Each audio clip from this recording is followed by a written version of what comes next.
Hi friends, നമ്മളെല്ലാവരും corona എന്ന മഹാമാരി അതിജീവിക്കാൻ ശ്രമിച്ചുകൊണ്ടിരിക്കുകയാണ്. ലോക്ക്ഡൗൺ സ്റ്റാർട്ട് ചെയ്തു. എല്ലാവരും വീട്ടിൽ തന്നെയാണ്.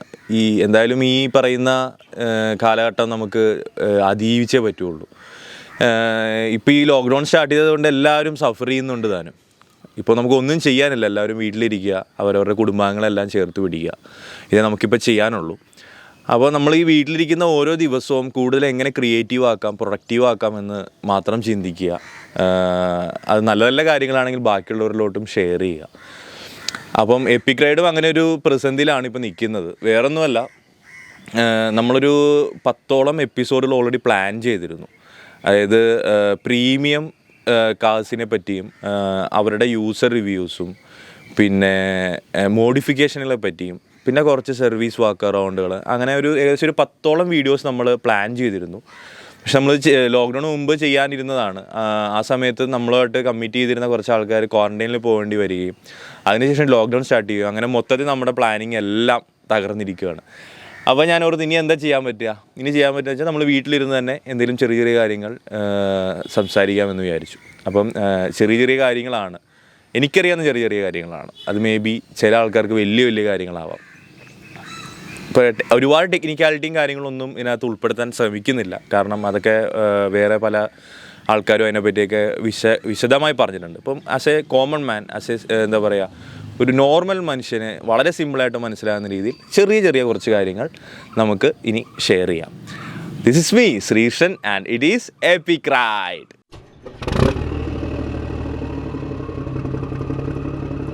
ഈ വീഡിയോ ജർമ്മൻ ഓട്ടോമൊബൈൽ എഞ്ചിനീയറിങ്ങിനെ പറ്റിയാണ് നമ്മൾ നോക്കാൻ പോകുന്നത്. ജർമ്മൻ ഓട്ടോമൊബൈൽ എഞ്ചിനീയറിംഗ് എന്ന് പറയുമ്പോൾ എല്ലാവർക്കും എന്ന് പറയാൻ പറ്റില്ല, വാഹനവുമായി ബന്ധപ്പെട്ടിരിക്കുന്ന അല്ലെങ്കിൽ വാഹനങ്ങളോട് അമിതമായി കമ്പമുള്ള ആൾക്കാർക്ക് ഒരു വൈകാരിക ബന്ധമുള്ള ഒരു ടെക്നോളജിയാണ്. എന്താണ് ഈ ടെക്നോളജിയുടെ ഇത്രയും പ്രത്യേകത? എന്തിനാണ് ആൾക്കാർ ഇത് തലയിൽ വെച്ചുകൊണ്ട് നടക്കുന്നത്? ഈ എഞ്ചിനീയറിങ്ങിന് എന്തെങ്കിലും പോരായ്മയുണ്ടോ? ഇങ്ങനെയുള്ള കാര്യങ്ങൾ നമുക്ക് നോക്കാം. എന്താണ് ഇവരുടെ ഏറ്റവും വലിയ സവിശേഷത എന്ന് പറയുവാണെങ്കിൽ ഇന്നോവേഷൻസാണ് ജർമ്മൻ ഓട്ടോമൊബൈൽ എഞ്ചിനീയറിങ്ങിൻ്റെ ഏറ്റവും വലിയ സവിശേഷത. അവർ നിർമ്മിക്കുന്ന എല്ലാ വാഹനങ്ങളിലും അവരുടേതായ ഒരു ഇന്നോവേറ്റീവായിട്ടുള്ള ഒരു ഐഡിയ അതിനകത്ത് ആഡ് ചെയ്യാൻ ജർമ്മൻ ഓട്ടോമൊബൈൽ എഞ്ചിനീയറിംഗ് ശ്രമിക്കാറുണ്ട്. എന്താണ് അങ്ങനെ ഉണ്ടായ ഏറ്റവും വലിയ ഇന്നോവേഷൻ? എൻ്റെ അഭിപ്രായത്തിൽ അങ്ങനെയുള്ള ഏറ്റവും വലിയ ഇന്നോവേഷൻ എന്താണെന്ന് വെച്ചാൽ, ഇപ്പോൾ പഴയ കാലഘട്ടത്തിൽ ഒരു വാഹനത്തിൻ്റെ സ്പീഡ്, പിക്കപ്പ്, പവർ, ഇതൊക്കെ ആണ് ഏറ്റവും വലിയ സംഭവം എന്ന് കരുതിയിരുന്ന ആ കാലഘട്ടങ്ങളിൽ ഇതിനോടൊപ്പം തന്നെ വാഹനത്തിന് സേഫ്റ്റിയും കംഫേർട്ടും ഡ്രൈവ് ഫീലും സ്റ്റെബിലിറ്റിയും ഒക്കെ വേണം. അതായത് പവറിൻ്റെയും സ്പീഡിൻ്റെയും എല്ലാം കൂടെ തന്നെ ചേർത്ത് വെക്കേണ്ട കാര്യങ്ങളാണ് ഈ പറഞ്ഞ കാര്യങ്ങൾ എന്ന് കൂട്ടിച്ചേർത്തതാണ് ജർമ്മൻ ഓട്ടോമൊബൈൽ എഞ്ചിനീയറിംഗിൻ്റെ ഏറ്റവും വലിയ ഇന്നോവേഷൻ എന്ന് പറഞ്ഞാൽ. എന്തുകൊണ്ടായിരിക്കും അവർ അങ്ങനെ ചിന്തിക്കാനുള്ള കാര്യം?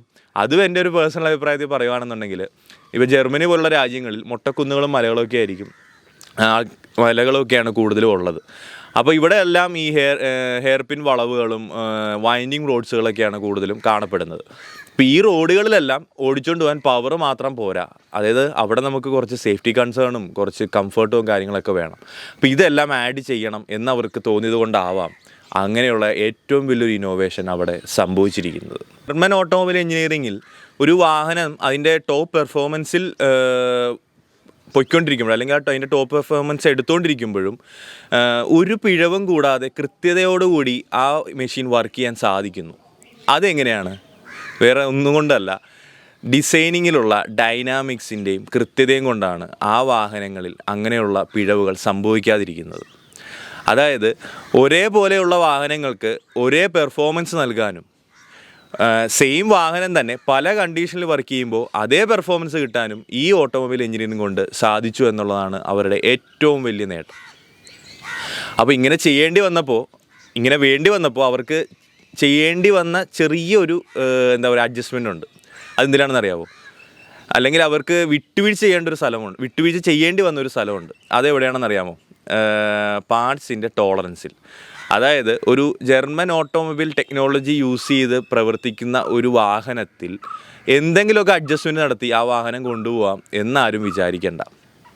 ആ വാഹനം കൃത്യമായിട്ട് സർവീസ് ചെയ്ത് ആ വാഹനത്തിൻ്റെ തന്നെ ജെന്യുവിനായിട്ടുള്ള പാർട്ടുകൾ യൂസ് ചെയ്ത് മാത്രമേ അതിൻ്റെ മാക്സിമം പെർഫോമൻസ് അല്ലെങ്കിൽ അത് കൃത്യമായിട്ട് നമുക്ക് യൂസ് ചെയ്യാൻ പറ്റുള്ളൂ. മറ്റു ബ്രാൻഡുകൾ അല്ലെങ്കിൽ മറ്റ് രാജ്യത്ത് നിർമ്മിക്കുന്ന വാഹനങ്ങൾക്ക് ഇത് അത്രയും ഒരു എന്താ പറയുക ആവശ്യകതയില്ല. അതായത് ഇപ്പം ഒരു നട്ടും ബോൾട്ടും ആയാൽ പോലും കുറച്ച് വ്യത്യാസം വന്നാലും അതൊക്കെ ഒന്ന് അഡ്ജസ്റ്റ് ചെയ്ത് അതിനകത്ത് ഇടാൻ പറ്റും. അല്ലെങ്കിൽ കേടായി വന്ന ഒരു പാർട്ട് ഒന്ന് ചെറുതായിട്ട് പൊടി തട്ടിയെടുത്ത് അങ്ങോട്ടും ഇങ്ങോട്ടും ഒന്ന് കൂട്ടിച്ചേർത്തൊക്കെ അത് കൊണ്ടു നടക്കാൻ പറ്റും. പക്ഷേ ജർമ്മൻ ഓട്ടോമൊബൈൽ എഞ്ചിനീയറിങ്ങിൽ അങ്ങനെ ഒരു സാധ്യത സീറോയാണ്. ഇതാണ് അവരുടെ ഏറ്റവും വലിയ ഒരു വിട്ടുവീഴ്ച ചെയ്യേണ്ട സ്ഥലം എന്ന് നമുക്ക് പറയാം. അപ്പോൾ ഇങ്ങനെ ജെന്യുവിനായിട്ടുള്ള പാർട്ടും ഇതെല്ലാം യൂസ് ചെയ്യേണ്ടി വന്നപ്പോൾ എന്ത് സംഭവിച്ചു? ജർമ്മൻ ഓട്ടോമൊബൈൽ എഞ്ചിനീയറിംഗ് യൂസ് ചെയ്യുന്ന വാഹനങ്ങളുടെ മെയിൻ്റനൻസ് കോസ്റ്റ് കൂടി. അതെങ്ങനെയാണ്? സ്കിൽഫുള്ളായിട്ടുള്ള ലേബർ അതിന് ആവശ്യമായിട്ട് വന്നു. അതായത് ഇങ്ങനെയുള്ള പാർട്സുകൾ ഫിറ്റ് ചെയ്യാനും നിർമ്മിക്കാനും ഒക്കെ ആയിട്ടുള്ള സ്കിൽഫുള്ളായിട്ടുള്ള ലേബേഴ്സിനെ ആവശ്യമായി വന്നു. അതുപോലെ തന്നെ ഒറിജിനൽ പാർട്സ് ആകുമ്പോൾ സ്വാഭാവികമായിട്ട് അതിന് നോർമൽ അതായത് ഒരു ആഫ്റ്റർ മാർക്കറ്റിനേക്കാളൊക്കെ കൂടുതലുള്ള പ്രൈസും കൊടുക്കേണ്ടി വരും. അതുകൊണ്ട് തന്നെ മെയിൻ്റനൻസ് കോസ്റ്റ് എന്ന് പറയുന്ന സംഭവം ജർമ്മൻ ഓട്ടോമൊബൈൽ എഞ്ചിനീയറിങ്ങിന് കൂടുതലായിരിക്കും. പക്ഷേ ഈ മെയിൻ്റനൻസ് കോസ്റ്റ് കൂടുതലാണെങ്കിലും ഇത് കൃത്യമായി സർവീസ് ചെയ്ത് പോകുന്ന ഒരു വാഹനമാണ് എന്നുണ്ടെങ്കിൽ ആ വാഹനം നമ്മൾ ഒരിക്കലും ഒരു പണിയും അതായത് ഒരു വഴിയിലും നമ്മളെ കിടത്തില്ല എന്ന് എനിക്ക് ഉറപ്പ് വരാൻ പറ്റും. മറ്റു ബ്രാൻഡുകൾക്ക് അത് പറ്റുമോ എന്നുള്ളതൊന്ന് ചെക്ക് ചെയ്യേണ്ടി വരും. അതായത് ഒരു ദിവസം കൊണ്ടല്ല ഒരു ജർമ്മൻ ഓട്ടോമൊബൈൽ മെഷീൻ ഉണ്ടായിരിക്കുന്നത്, അല്ലെങ്കിൽ ഒരു വാഹനത്തിൻ്റെ ക്യാരക്ടർ അവർ ഉണ്ടാക്കിയെടുത്തിരിക്കുന്നത്. ഒരുപാട് കൂട്ടിച്ചേർക്കലിലും ഒരുപാട് വെട്ടിത്തിരുത്തലുകളും ഒരുപാട് കീറി ദൂരേറിയലും എല്ലാം കഴിഞ്ഞിട്ടാണ് ഇതുപോലെയുള്ളൊരു മെഷീനിലോട്ട് അവർക്ക് എത്തിപ്പെടാൻ സാധിച്ചത്. ഈ പ്രത്യേകത കൊണ്ട് തന്നെ ഒരേ പ്ലാറ്റ്ഫോമിൽ തന്നെ പല വാഹനങ്ങൾ നിർമ്മിക്കാൻ അവർക്ക് സാധിച്ചു എന്ന് വേണേൽ പറയാം. അതായത് ഇന്ത്യയിൽ കാണുന്ന പ്രമുഖ ജർമ്മൻ ഓട്ടോമൊബൈൽ എഞ്ചിനീയറിംഗ് യൂസ് ചെയ്യുന്ന വാഹനങ്ങളിലെ ജർമ്മൻ ബ്രാൻഡുകൾ ഏതൊക്കെയാണെന്ന് ചോദിച്ചു കഴിഞ്ഞാൽ Volkswagen, BMW, Benz, Audi, Porsche ഇങ്ങനെയുള്ള 5 പ്രമുഖരെ നമുക്ക് പെട്ടെന്ന് എടുത്ത് പറയാൻ പറ്റും. അപ്പം ഈ ഒരേ പ്ലാറ്റ്ഫോമിൽ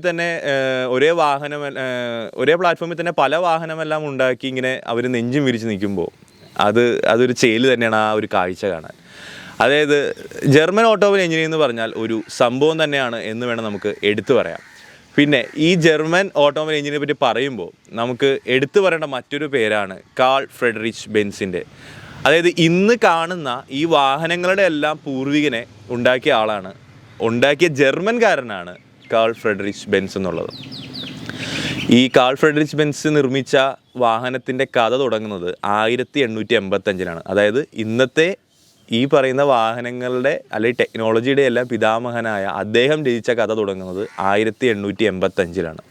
അതിനു മുമ്പ് തന്നെ ഒരുപാട് പരീക്ഷണങ്ങൾ നടത്തി തൻ്റെ വാഹനം വിജയിക്കുമോ അല്ല ഒരുപാട് തോൽവികൾ സംഭവിച്ചു, ഇനി വിജയിക്കുമോ എന്നൊന്നും അറിയാണ്ട് അദ്ദേഹം കുഴഞ്ഞിരുന്ന കാലഘട്ടത്തിൽ 1885 അദ്ദേഹം ഒരു വാഹനം നിർമ്മിച്ചു. ഏകദേശം 2 bhp ആണ് അതിൻ്റെ പവർ ഉണ്ടായിരുന്നത്.